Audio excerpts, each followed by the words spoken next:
Our hotline received a call about a seal that was on one of the boat ramps in our harbor. And I was actually the one that responded to this call. And when I got there, Tomato was about a 4-month-old Pacific Harbor seal right near the water line on the ramp. And there was a boat at the top of the ramp. It was a traffic area. And he was very obviously injured. He had a couple of different lacerations. He had puncture wounds. His whole face was swollen, very nasty looking wound to one of his eyes. And it was just a really dangerous place for him to be. So I actually just swept him up right then and there, wrapped him up in my sweatshirt, and brought him into the Northcoast Marine Mammal Center. When Tomato arrived, we assessed him to see how many injuries he had, the extent of those injuries, and we do wound care. We give him electrolytes and some dextrose to kind of get his energy up to stabilize him before we take him into the vet. An animal is deemed unreleasable as a result of injuries that will not allow him to survive in the wild. In Tomato's case, being blind in one eye, it can be very challenging for foraging for food. At the Northcoast Marine Mammal Center, our purpose for being here is to rescue, rehabilitate, and release all these animals. It's pretty rare that we have animals that are deemed non-releasable. Usually they're released, or in cases they don't survive. I am so excited to see him going to Moody Gardens. I think it's going to open up a whole new world for him. Having a large pool, for one thing, because our pools are designed for rehabilitation. And so, much like when people are sick, you want them to limit activity. And so seeing him in a big pool where he can just go crazy, have fun, I think it's going to be an incredible experience for him, and I look forward to seeing that. We got the initial phone call about Ravioli on March 14th of 2017.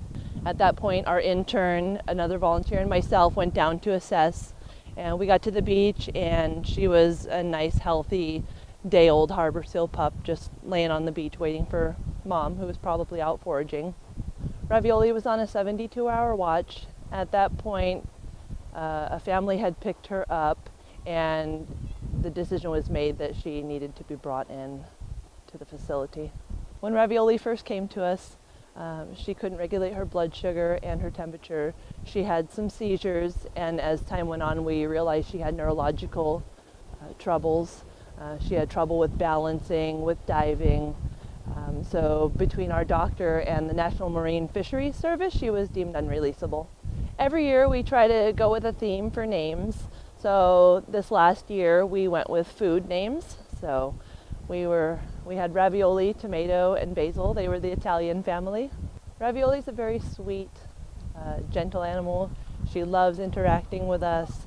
She loves interacting with Tomato. They'll chase each other around the pool, and she's just an all-around sweet animal.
We are in one of our holding rooms back behind the scenes at our North Pacific Seal and Sea Lion exhibit. Ravioli and Tomato will do their quarantine in this room. So for at least 30 days, we'll hang out with them back here, kind of get used to their new life with us as their trainers and with them living here on our exhibit. So Tomato and Ravioli are two non-releasable harbor seal pups. So they stranded off the coast of Northern California this past spring and summer. So they've been living at the Northcoast Marine Mammal Center until we were able to transport them here to Texas, which will be their forever home. So a non-releasable animal is one that wouldn't survive out in the wild, so they need a permanent home in a facility like this here at Moody Gardens. So both of them have pretty unique stories that are unfortunately actually common in the stranding world. But Ravioli, the darker female back behind me, she was actually picked up when she was just a couple days old. So she was still very, very young and very reliant on her mother. But even at just a couple days old, the mothers will leave the pups on the beach, go out and eat, and then come back to them. So unfortunately, one of the tourists in Crescent City wasn't aware of this fact, so when she was all by herself, they picked her up and took her home and then brought her to the center. So that's a case that we call just human intervention. While she was at the center though, she did get pretty sick and she had some medical issues that caused her to kind of behave the way she does. She has little bits of tremors and some sort of mobility issues, so that's something that we're going to work on here behind the scenes so that when she comes out onto the exhibit, she'll be much more comfortable moving around. Tomato, on the other hand, was found at a few months old, so he was probably 3 or 4 months old already. He was found with several injuries all over his face and back, probably a dog attack. So when there are dogs on the beaches that aren't on leashes or aren't being watched by their owners, sometimes they'll attack the small harbor seals. So he actually had a couple injuries. One of them affected the eyesight in his right eye, and because of that loss of vision and overall just trauma, he was deemed non-releasable as well. So our plan for this exhibit included a couple more additions, and when these two animals stranded out in Northcoast Marine Mammal Center, we were on the list of facilities for them to call and ask us if we had a home for them. And since we did have space for both Ravioli and Tomato, we were able to go out to California. And then after we kind of got the idea of what their normal has been, we were able to then transport them back to Moody Gardens, and that involved a couple minivans, 7-hour drive, and then 2 FedEx flights from Portland to Memphis, and then from Memphis to Houston, and finally an hour or so drive down to this holding room here at Moody Gardens. So once these two are done with their initial quarantine period, we will sort of slowly work through some introductions before moving them out to the main exhibit. So it does take a little bit of time, but the first thing we'll do is put up what we call a howdy gate. And that is a gate that goes, and the transfer door that separates this holding room to the main exhibit. And that way Tomato and Ravioli are able to see the other animals that we have here, and vice versa. So everybody's able to sort of see and hear each other, but not be able to physically touch each other or reach each other. And then once we've done that and seen some very positive interactions, we'll sort of slowly, over time, remove that howdy gate out of the way and do some smaller introductions before we're able to work up to leaving everyone on exhibit together.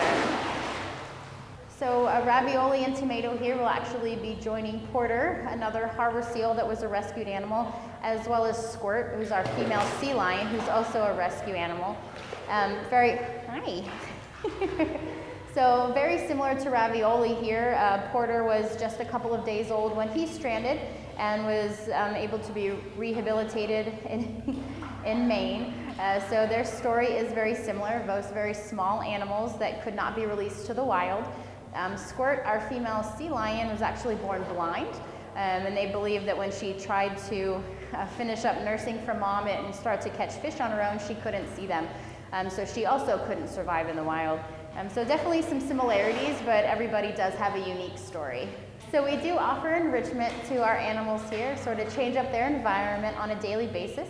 It's not something they got a lot of at the stranding center, but they did get a little bit. One thing that they were used to out there was a rope that these guys would play with, that the staff would use. So we sort of started with that. It was something familiar to them and that we knew they enjoyed. And then we'll sort of start smaller things like this felt star here or the hula hoop that you see today. These are new items today for them to sort of check out. As you can see, they're pretty curious, which is good. It's definitely an important part of our mission here to help animals and wild places.